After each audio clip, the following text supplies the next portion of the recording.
Hello and welcome to the Toffee Blues, your source for all things Everton, and welcome back to the Toffee Blues Podcast. I'm joined by Harry once again. How are you doing, mate? I'm good, mate. I'm good. I feel like, yeah, I don't know. I don't know how to start with off the back of yesterday's game, and I know we're going to get into it. And it just feels like all of our draws feel slightly different at the moment. And I never know if I'm 100% happy with them. But yeah, look, no, doing well. And thanks for having me back on. Yeah, no worries. Like I say, it's all been coming quite thick and fast lately. Obviously, we all get a bit of a break from it now. The players probably needing it more than anyone. But like I say, as we record this, the what is it, 10-day break I think it is before our next Yeah. game. Obviously, due to us being out the FA Cup, we get a bit of a break and the players jetting off to what is it, Abu Dhabi? I think they've gone to Yeah. for a bit of sun. So yeah, like I say, I mean. Tactical masterclass by Moyes, right? Get out of the FA Cup nice and early, get a 10-day break, get some injured players back and push on for Europe, right? That was the plan. Absolutely, that's how it seems to be to me, anyway. But yeah, yeah, obviously, we've got another two games to dissect today, I guess, and I guess it probably makes sense, as you say, to work backwards. As we're recording this, the Brentford game is still very fresh in both our minds, I'm sure, and Yeah.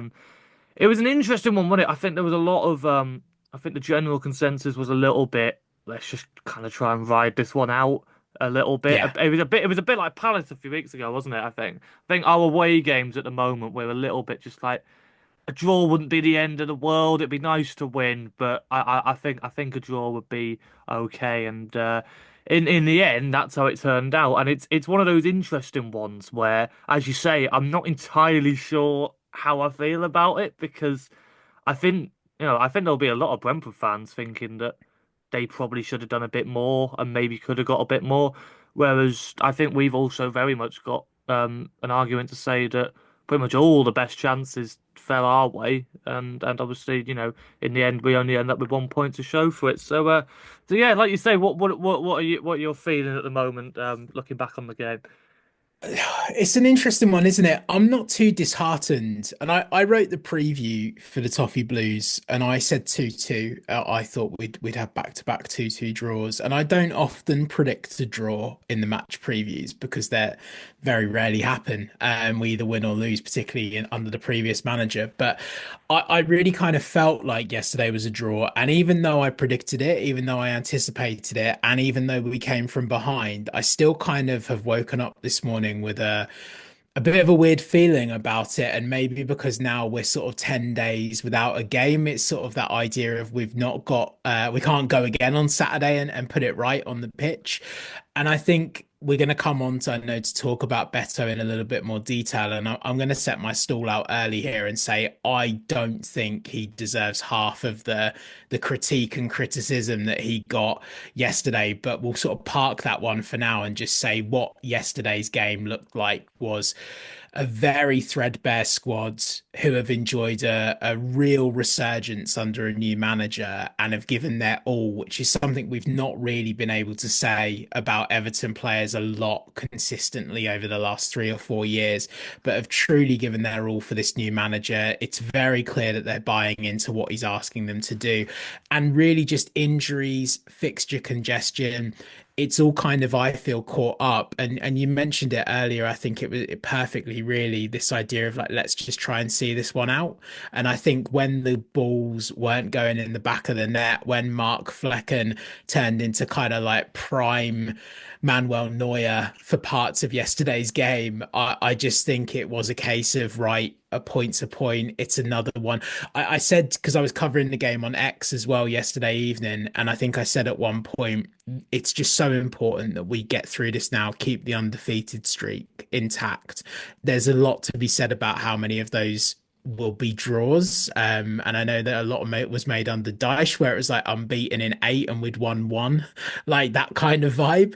So I'm a little bit like PTSD about that. But yeah, I think overall, when the dust settles, it's another good point on the board and another step closer to that 40-point target that Moyes has set us.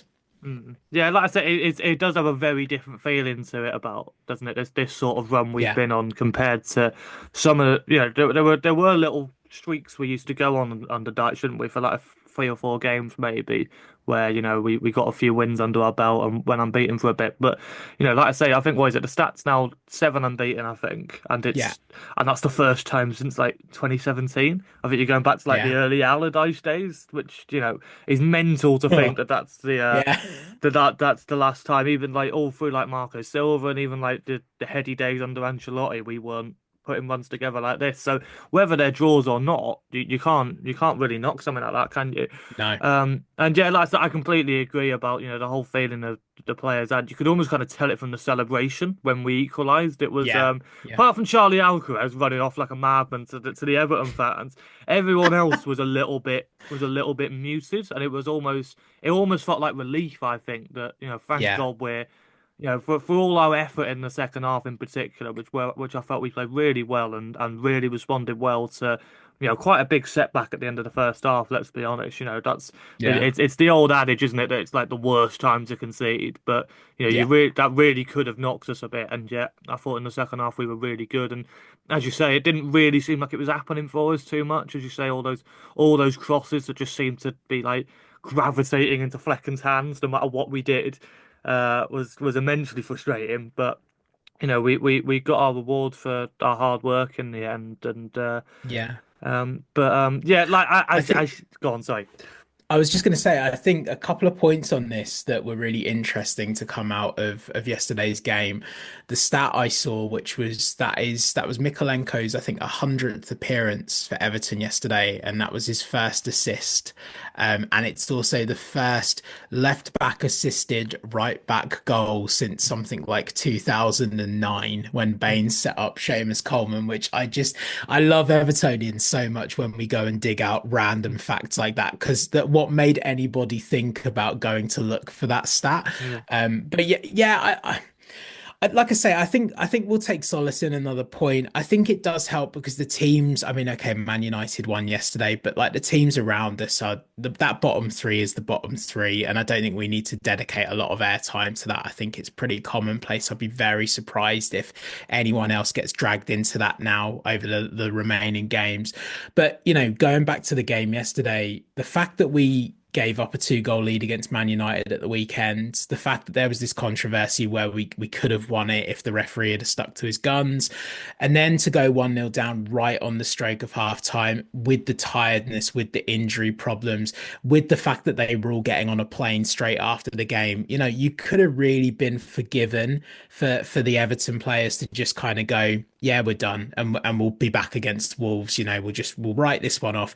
But I just think the resilience there to go fight for the point, like you say, second half so much better the football that was being played, and you got to give a massive shout out to Jake O'Brien as well. He got a lot of criticism for the first half performance by a section of the fan base. I think the second half, like solid, and then just very, very inconspicuously got into the box. And I mean, it's hard for a guy his size to sneak anywhere, but to say that he snuck and then got a great header that Duncan Ferguson would have been proud of, just such a great goal. And yeah, I think overall finished strong. And that's the sign that we want to see, right? It's something that has been lacking for such a long time is that desire, that effort that just seems to go absent in some games over previous seasons. And as you say about all this as well, you've got to remember that I'm not entirely sure how the timeline of events would have been, but I don't even know if it was on the day that the Corps would have told them that I'm not going to be able to make the game today because obviously the situation with his wife. But Yeah, that must be such a blow. With us like literally huffing and puffing in the last few games, just desperately trying to get a break, and you lose like your engine basically. Like yeah, and I really think that showed in the first half in particular. I saw there was a little bit of panic in like the first half that the pressing intensity didn't quite seem the same, and I do genuinely just think that that's because Alcaraz is a very different player to Decore. He's definitely got his absolutely. merits, and Yeah. I quite like a lot of what I see, and there's definitely still a player in there. Still think he's maybe adjusting to the speed of the Premier League a little bit, which is to be understood. Coming, I Yeah. know he's played in the Premier League before, but he's been playing all his football this season, in Brazil, wasn't it? So that's going to take quite a bit of adjusting to, and I still think he's in that transitional stage. Whereas, and like what Decore offers us for all the frustration he brings when he's on the ball, and I think we'll dive a little more into his performance in particular on Saturday, I'm sure, but. You can't deny what he offers us off the ball, and I think in particular in the first half that their midfield was overwhelming us a little bit. But fair dues to the lads, they really managed to sort that issue out. I think we're gonna have to move on to the elephant in the room now. You touched on it a little bit at the start, but as I say, the main frustration people will have with this not being a win will obviously be down to three very good opportunities. Let's say I could have used a stronger word there, but three very good opportunities for Beto to score. And obviously everyone's kind of got their opinions on them. Some a little more extreme than others, let's say. But yeah, I think I guess let's just go through them one by one, really, Yeah, yeah. and say what you made of them. I think I'd like to think there's going to be a bit of a pattern into what you say, but yeah, let's Okay. let's see what you make of it then. I think, look, I mean, first and foremost, now, I don't think it was fair to call him an elephant in the room because I don't think he's that bad. Glad you. But joking aside, I mean, he look, we have such short-term memories, right? You and I have done three of these podcasts together, and I think I've said that on every single episode I've been on, is that we have very short-term memories as Everton fans. And every time he scored a goal in this run, what was it, 5 in 4 before yesterday? Every time he scored a goal, we got the tweets come out. DCL misses that. DCL misses that. And then miraculously yesterday it was DCL scores that. And it's like, does he? Like, I didn't realize we had like yin and yang playing up front for Everton. Like, it's absolutely blew my mind, the short-term memory yesterday. But look, yeah, let's go through them. I mean, I think he has to be given a lot of credit. He's a workhorse.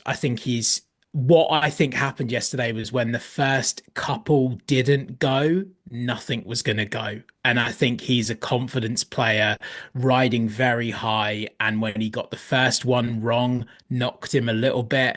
The second one, I think it was, he should have done better, but the keeper's in a good position. He makes the save. It drains him. And I think by the time the second half, his chances and lookings were few and far between. And I think it just showed. And he's not got a poker face, as Beto. Like, he's frustrated that he didn't get his goal yesterday. And one of those chances, by the way, if you look at it, very similar to the goal that he scores, the one in the second half, very similar to the goal he scores against Palace, where he tries to kind of lift it up over the keeper, and the keeper gets to it. And fair enough, Flecken.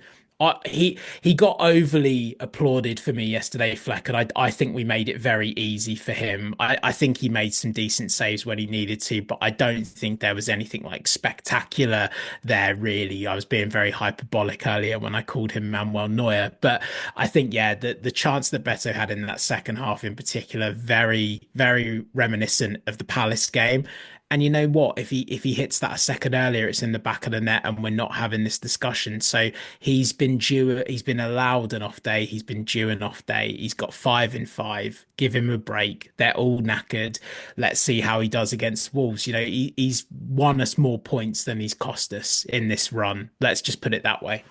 Yeah, absolutely. I say as you say, it goes with the old fallacy that the Everton players get better the more they don't play, and the Calvert-Lewin comparisons are absolutely bonkers.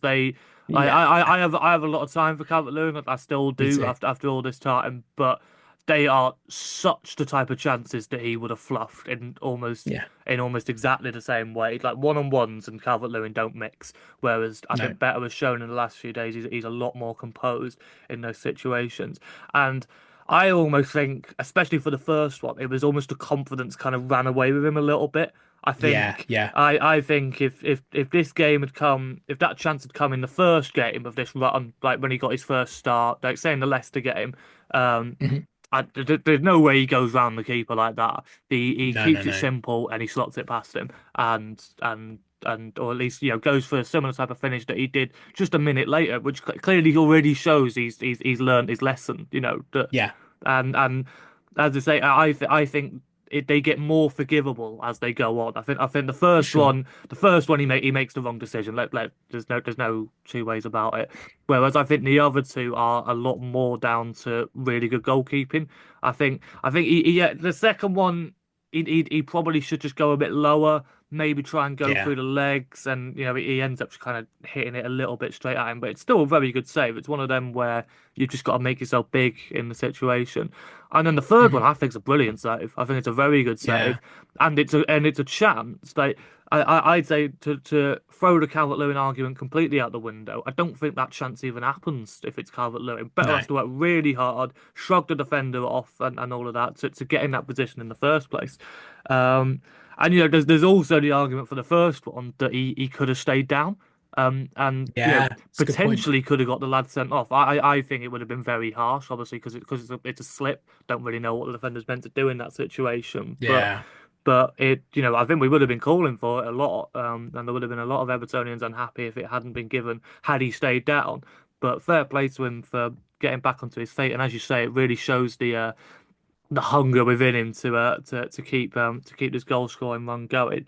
Um, and I think about his body language. I actually thought he was a little more restrained than usual, and Mm. I don't know if it's Moyes' words in his ear, the confidence he has a bit more about him, but and back in the Dyche days when he was getting limited opportunities and he'd come on for the last 20 minutes and get a really good chance and miss it, you can understand why that would be a lot more frustrating for him. Whereas now, I think he's got a bit more of that safety net. He's got the credit in the bank from the last few games, which most fans were, gave him yesterday. Obviously, a few were a little more critical, but Yeah. I actually thought he was, you could tell he was still frustrated. Obviously, he's someone who desperately wants to score every single game, but it just wasn't. I quite liked the fact it wasn't as frustrated as he usually is, and I True. like to think that means he's in a much better headspace than he has been throughout the rest of his time here. So, taking a Yeah. positive out of a negative there, I'd say.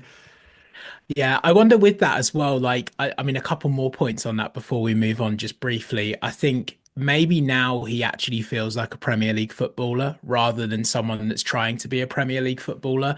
Whatever that is, by the way, and everyone will have their own definitions. But I think there's been so much question around, like, oh, he was a bad buy. He doesn't fit the club. If Everton didn't have him, would anybody else in the Premier League have him? Probably not. Like, and I think now you'd look at him and go, no, he's a Premier League player and he's proving his worth.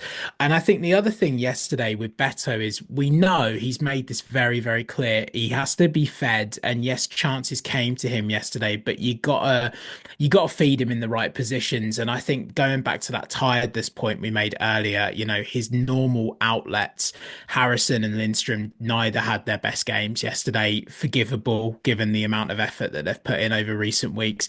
Idrissa Gay looked absolutely knackered. I think that was the first time, the first time in this run that he's looked his age. And I don't think Jimmy Garner had a particularly good game yesterday. Not to be too critical, I think there was this weird trend that we've not seen under Everton for a while, which was having shots from outside the box for fun and very much looking Nations adjacent at times, really. So I don't think he was getting the normal service, and I think often with him as well, you don't want to give him too much time to think about it. I think a lot of his goals in this run have been very kind of reactive finishes and good reactive finishes. I think a couple of those chances yesterday, he just had the time to take one touch too many, or he just had the time to kind of run 1 yard too far. And I think in the end, that's what's cost him. But I mean, still a solid performance, still a handful for defenders, still all of the other things that we like about him, just not with the finishing touch yesterday. Yeah, absolutely. I completely agree. And as you say, I think a lot of it has been, you say about the overthinking it. It's more he doesn't allow himself to have a bad touch. He's been Yeah, a lot of his goals have been very good at like just letting it across his body and getting the shot away first time, which fair play. It's worked very well for him. A bit Yelovich reminiscent, I guess you could say. exactly. Yeah. Yeah, So exactly. yeah, going back to an old Moyes player as all the interviews seem to do at the moment, and fair play to him, he seems to be reveling in it, doesn't he? You can tell Yeah. he's very fond of his time back here. And yeah, I think. I think probably a good opportunity now to go back to Saturday, and I'm sure there'll be some very interesting thoughts that could come out here. I thought I'd be over it by now, but it's 4 or 5 days later, and there's still a very much a bit of a grudge going on here. As I Yeah, said, we spoke very much in detail last week about how much we wanted to win this game, and I think for about 65, 70 minutes, I'll be as generous to say everything was going about as perfectly as I could have imagined it, and yeah, then yeah. and then all of a sudden everything went wrong, and yeah, I for one left Goodison feeling very, very weird feeling I've not had for a long time, where Mm, I just felt it's not been the same as the bad results we've had in the last few years. It was a lot more of just it just felt like a real wasted chance, and this yeah. horrible, horrible curse United seem to have over us at the moment, just went tenfold. And so yeah, I'll hand over to you now because I'm just gonna get depressed. So yeah, what were your Well, what were your thoughts on the game? yeah, I don't know if this will flatter you or not, but when I was watching the game and when the inevitable happened, and particularly when the final whistle blew, your words from the podcast were the only thing in my head, which was a really, really weird thing. Because I was like, yeah, Al really wanted us to beat these, and like we were doing a really good job of doing that for a while, and then I just look, it's got to be said. Roy Keane will do a better job of this than me, so I don't really feel like I need to spend too much time on it. How bad are Man United? And that's been said in jest a lot since Sir Alex left, but my word, like absolute shambles of a football club on and off the pitch. I think you'd have given your man Amarin a little bit of breathing room to kind of say, look, he's stuck to his guns, he's playing a system, his system, he doesn't have the players to play it. I I don't know. I think that rope is running out pretty quickly, and I'm sure there are Man United podcasts or people like Mark Goldbridge that will have their say on that, and that's not for us to discuss. But how poor are they? And I said on the podcast the other week about I thought this would go very similarly to the Spurs game, and I was probably a little bit too right in that prediction.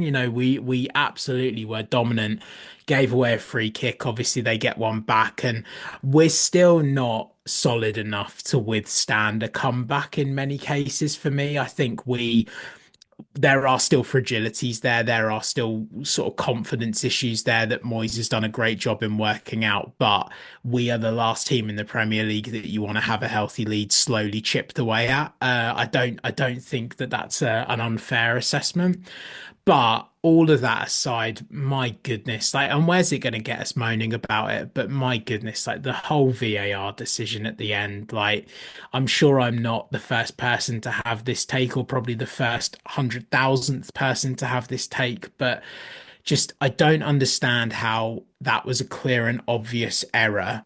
And then what has frustrated me even more is this theory or this rhetoric that they weren't even checking the what he had awarded the penalty for, and so he overturned a different decision. And it just gets me. And look, there's no guarantee, is there, that we score that penalty. I mean, you would think, given the confidence that we've got at the moment, that it would go in and everyone would leave feeling very happy and it would have been what we deserved. But I talked at the start of the pod about how all of these draws feel differently. And of course, the inevitable happened. We had all of the Liverpool fans giving it stick about why are we not celebrating that 2-2 draw? Fair enough. But they do all feel different. That 100% felt like 2 points dropped. But to do what you did earlier and turn a negative into a positive, what does that tell you about how far we've come under David Moyes? That is 2 points dropped. We are frustrated at a goal scoring draw at home to Man United. We would not have dreamed of that under the previous administration. So I think you got to take something from it. But yeah, I totally get why everyone was fed up and wound up by it, because I don't think anyone covered themselves in glory in that game. Yeah, that's I want to come back to the performance, but you've mentioned the VAR thing. It's out. I've got to jump on this now. Yeah.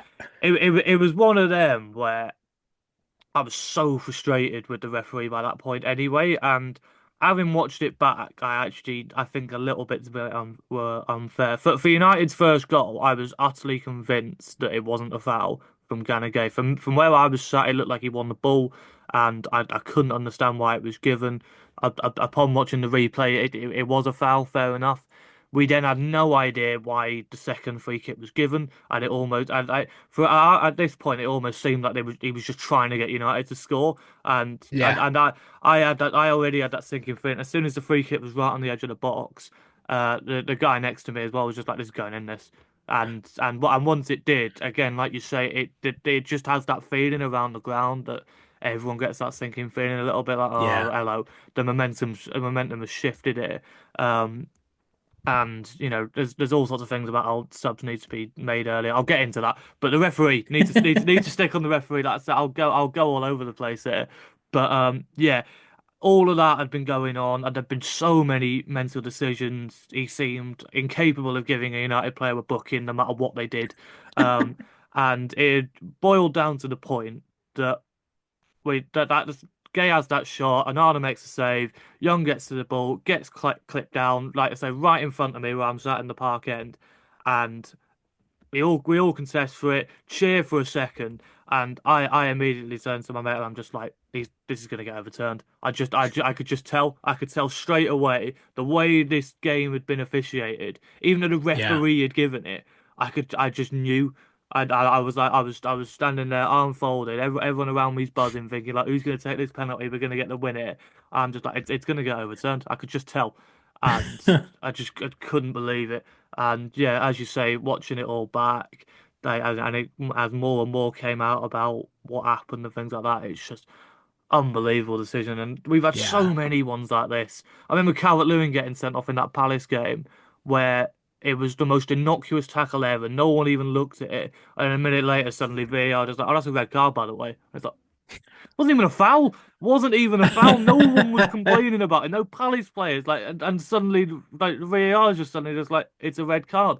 There's just absolutely no need for VAR to get involved there at all. The right no, decision had been made. There was like three or four different fouls in there you could probably give. Um, yeah, and I honestly think, oh, what is it? I think like was it the referee's line was that he thought Maguire tripped him or something like that maybe. I can't even remember what it was. I think he thought the foul was done by Maguire. The main one was probably done by De Ligt, but I think Maguire probably fouled him anyway by the looks of yeah, the replay. Um, and yeah, like I say, the referee had made the right decision. There was no need for VAR to get involved, and based on what they said at the start of the season about how they wanted to put even more emphasis on giving the referee the benefit of the doubt and only getting involved when they had to, it was just a scandalous decision, and as you say, really robbed us of a chance to get the minimum of what we deserved. Absolutely deserved to yeah, win that game. So yeah, that's yeah. the rant over. But I mean, yeah, I just think a quick point on that about VAR. Look, everyone has their take on it. I think every club will think they've been hard done by VAR at some point in since its inception, and I think you'd find it very hard to argue with that. I think we are one of the unluckiest when it comes to VAR. I think the stats seem to back that up with regards to Everton and decisions get wrongly given for or wrongly given against.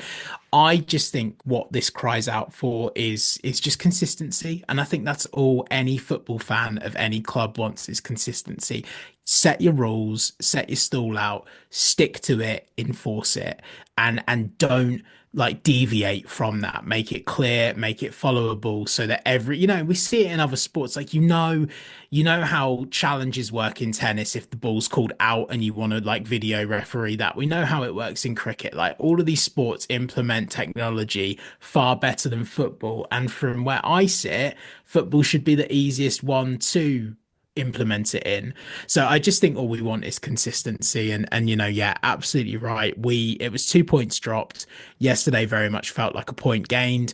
And yeah, every draw has felt different is probably the title of this podcast. yeah, absolutely. Like I said, that's definitely something we've learned in the last few weeks. But just quickly on the performance as well, I just want to say that I think the Dyche era in particular emphasised this that like if the fans want a change in the game, they will be shouting for it. The amount of times you heard change it, Yeah. Dyche, change it, Dyche, and I was not hearing any of that. I genuinely wasn't. It's easy to say in hindsight that we didn't manage the game well and we should have got fresher legs on earlier.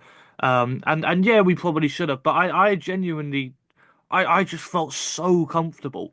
Up Yeah. until that free kick was awarded, they just weren't offering anything against us. Even in the second half, we were the better side and we were having the better chances, controlling the ball really well. We played some such nice football on Saturday sometimes, and they just couldn't get near us. And as you say, it's about as far apart as I've ever seen Everton and United sides. You probably have to go back to when Moyes was their manager, to be honest, when we played them off the park that Yeah. day.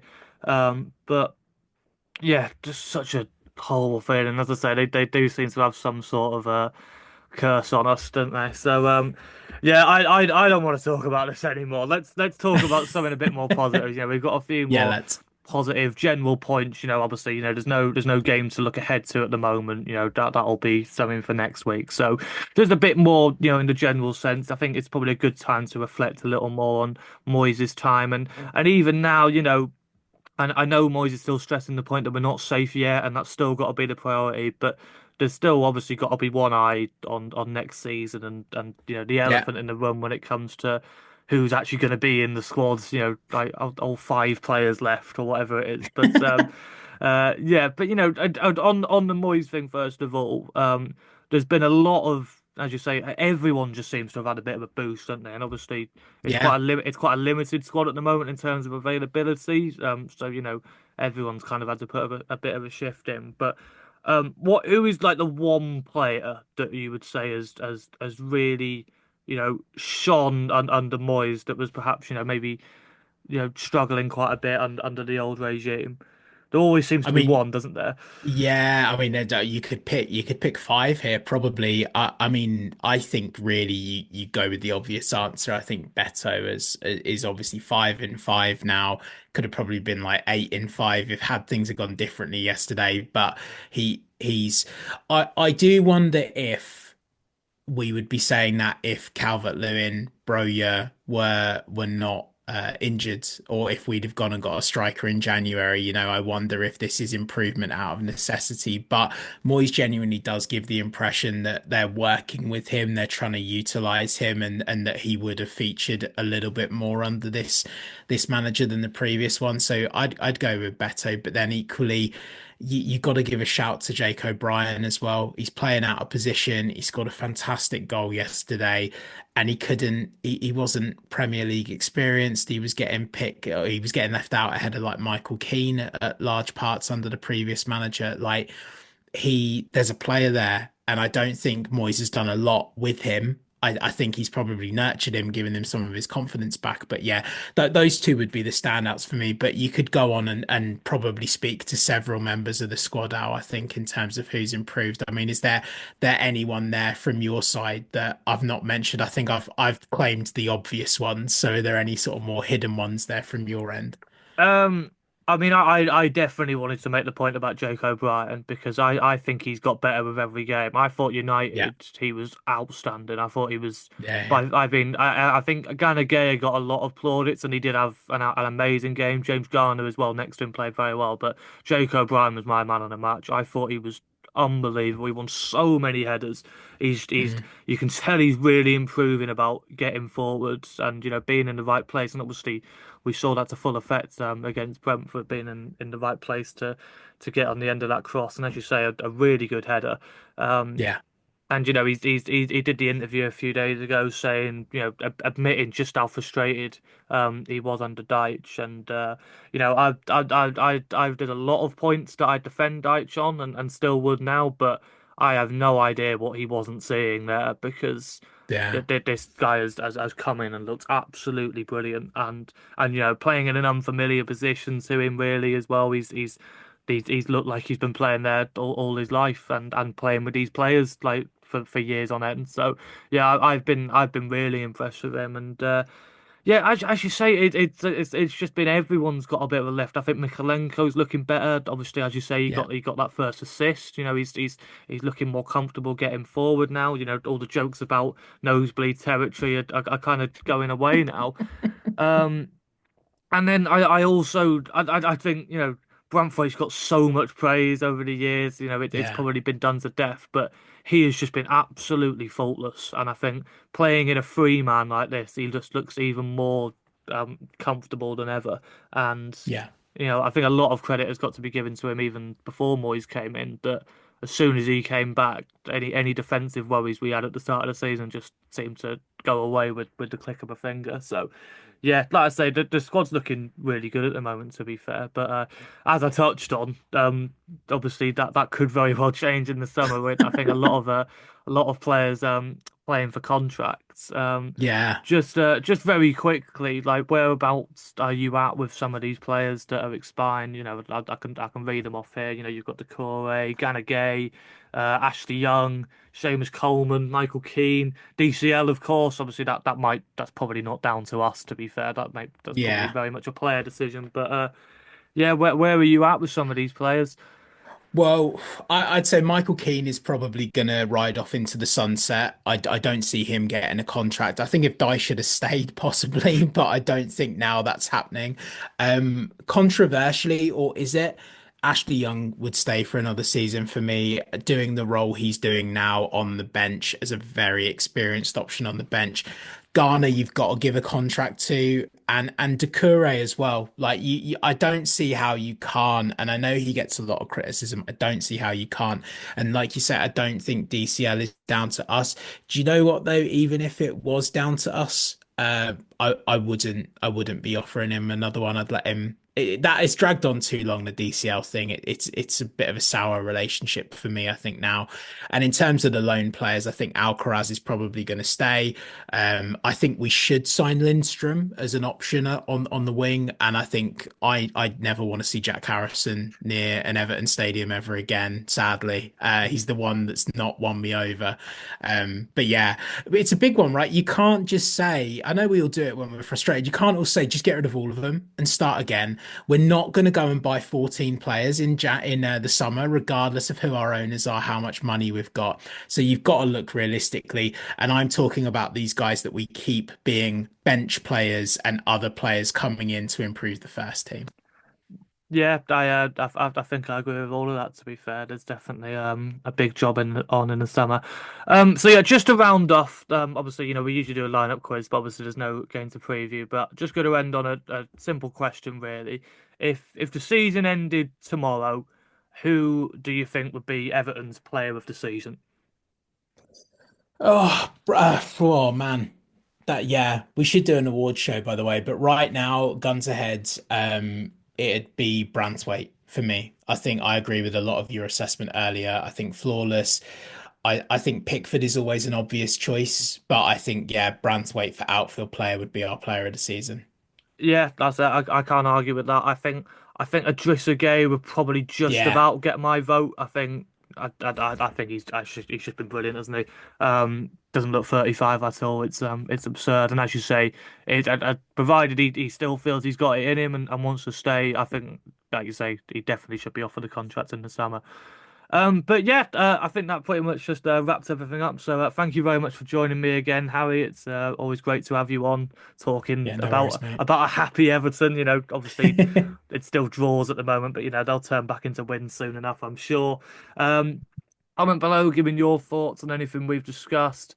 Please leave a like on the video and subscribe to the Toffee Blues channel for more Everton content. And we will see you in the next video.